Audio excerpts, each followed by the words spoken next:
Hello, everyone. Welcome back, he said in a very timely fashion, to the next event in this afternoon's session of Brown Symposium 38. And as I do this, I want to tell you a couple of things. First of all, please do honor the reserved seating signs. So far, I think I see all of that I'm supposed to be seeing, but don't sit where there's a pretty pink sign that says reserved. So the event here is something that was commissioned by Brown Symposium 38 of Southwestern's own Professor Jason Hoogerhyde. I'm very excited to hear this piece, not only because I know the quality of Dr. Hoogerhyde's work, but also because I myself am a former percussionist, although I no longer do anything other than play badly for my grandson's amusement. But that was all just filling time to give people a chance to sit down. Okay. So to introduce the person whose voice and whose music you'll be hearing in these next few minutes, Associate Professor of Music Theory and Composition at Southwestern University, Jason Hoogerhyde. Professor Hoogerhyde's works for orchestra, opera, chamber ensembles, and voice have been presented throughout the United States, Europe, and Asia by a number of ensembles, including ensembles from the UK, France, Latvia, the Philippines, China, Japan, Chorus Austin in Texas, and the Austin Civic Orchestra, as well as we'll hear today, the Line Upon Line Percussion Ensemble. He has been composer in residence at the Ucross Foundation in Wyoming, the Dorland Mountain Colony in California, and the Cincinnati Public Schools on the Meet the Composer grant. He studied composition with Alan Gimbel, Joyce McKeel, Lucas Foss, Alan Sapp, Daryl Handel, and Ricardo Zon Muldon. Between 1997 and 99, he also served as classical music critic for the Cincinnati Enquirer, and prior to that appointment, he taught at the University of Cincinnati and Lawrence University. I hope you'll join with me in welcoming Professor Jason Hoogerhyde to the stage to say a few words about his new composition, Revolve, Retract. Thank you.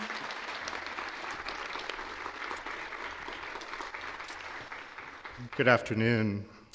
I first want to thank Michael Cooper for inviting me to be a part of this wonderful symposium and for challenging me to contemplate the intersection of arts and revolution. I also need to thank Line Upon Line Percussion for all their hard work in putting this piece together. And so I just want to take a few minutes to share with you some broad stroke thoughts about this new work you're about to hear, so that A, you'll understand the work's connection to the theme of this symposium, and B, so that you'll know some things to listen for as the piece unfolds. And ideally, so that you'll know that a lot of thought was done before the making happened in this piece. So when Michael asked me to contribute a new work on the theme of art and revolution, I felt I needed to begin my process free of any preconceptions or assumptions about what sort of piece that should be on the subject of revolution. I did know that I wanted to write a piece for Line Upon Line whose boundary-pushing repertoire and performances I've greatly admired.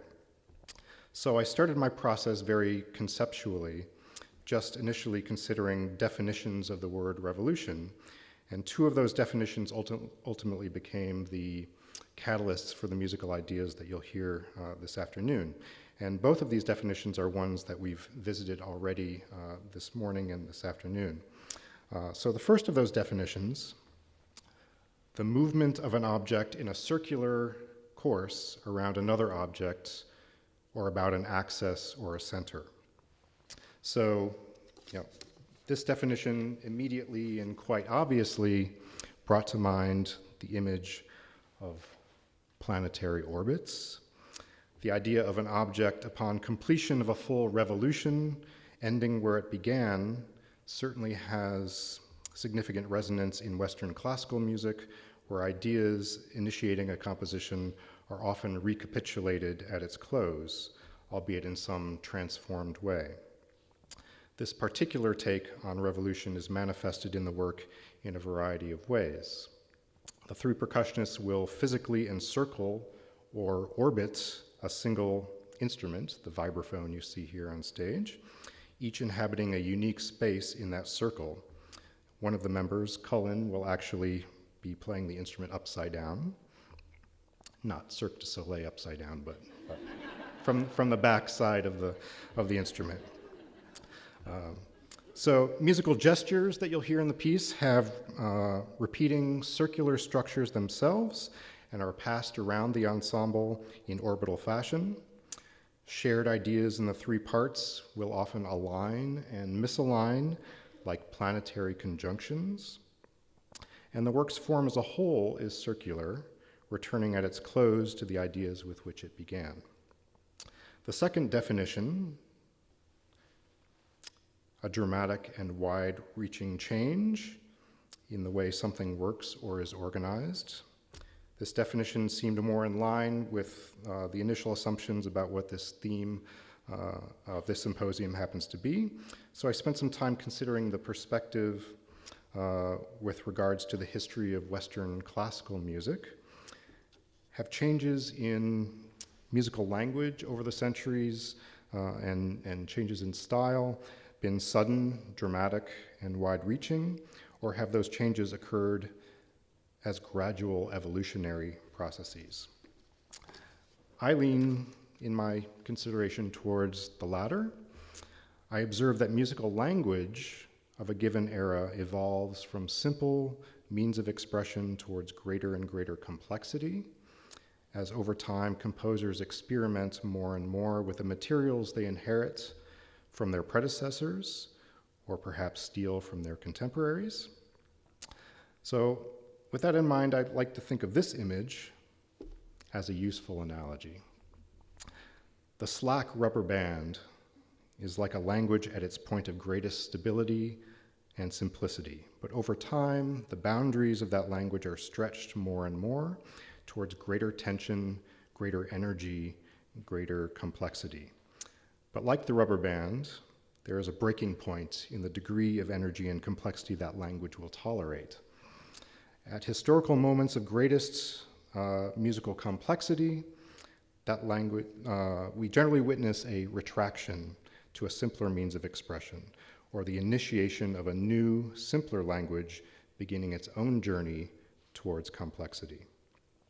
So this cycle of expansion and retraction is reflected in this composition's four-part form, multiple stretches and retractions.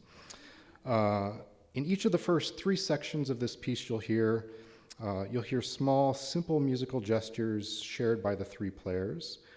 These ideas will become more rhythmically, more melodically, more harmonically complex as they progress, reaching apexes of maximum density before retracting to new simple ideas presented in new pitch languages. The motion across these three sections is itself a gradual move towards greater complexity in pitch language.